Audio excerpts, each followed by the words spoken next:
Congress party బలోపేతంపై దృష్టి పెట్టారు AP అధ్యక్షురాలు షర్మిల. ప్రత్యేక వ్యూహంతో ముందుకు వెళితే ఖచ్చితంగా కాంగ్రెస్ పార్టీ బలోపేతమవుతుందని ఆమె భావిస్తున్నారు. వచ్చే ఎన్నికల నాటికి ఓట్లతో పాటు సీట్లు పెంచుకునే విధంగా పావులు కదుపుతున్నారు. అందుకే హైకమాండ్ ఆదేశాల మేరకు పార్టీ యాక్టివ్ కమిటీ ఒకటి వచ్చింది. పొలిటికల్ అడ్వైజరీ కమిటీ ఒకటి నియమించారు. ప్రాంతాల వారీగా కోఆర్డినేటర్లు సైతం నియమితులయ్యారు. ఈ పరిస్థితుల్లో ఎన్నికల రాజకీయ వ్యూహకర్త ఒకరు అవసరం అని భావించారు. హైకమాండ్ దృష్టికి తీసుకువెళ్లడంతో గ్రీన్ సిగ్నల్ లభించినట్టు తెలుస్తోంది. గతంలో కర్ణాటకలో కాంగ్రెస్ పార్టీకి సేవలందించిన ఓ వ్యూహకర్త ఏపీలోనూ కాంగ్రెస్ పార్టీకి పనిచేయనున్నట్టు తెలుస్తోంది.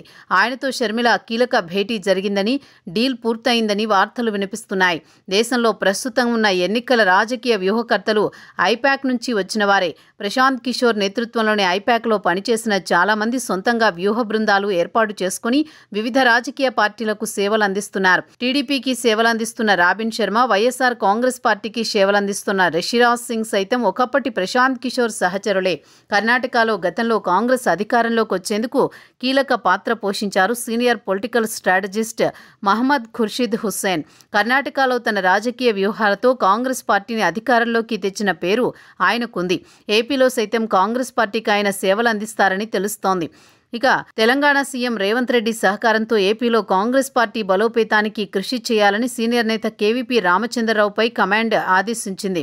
సమాచారం ఇప్పటికే ఇండియా కూటమిలో వామపక్షాలు ఉన్నాయి.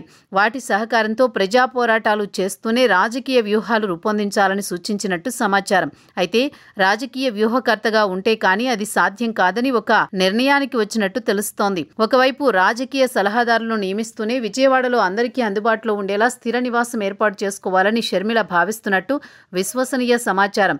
ఒకవైపు టీడీపీ కూటమి ప్రభుత్వ విధానాలను ఎండగడుతూనే వైసీపీని బలహీనపరచడం ద్వారా బలపడాలని కాంగ్రెస్ భావిస్తోంది. మరి అందులో వాస్తవం ఎంతుందో చూడాలి.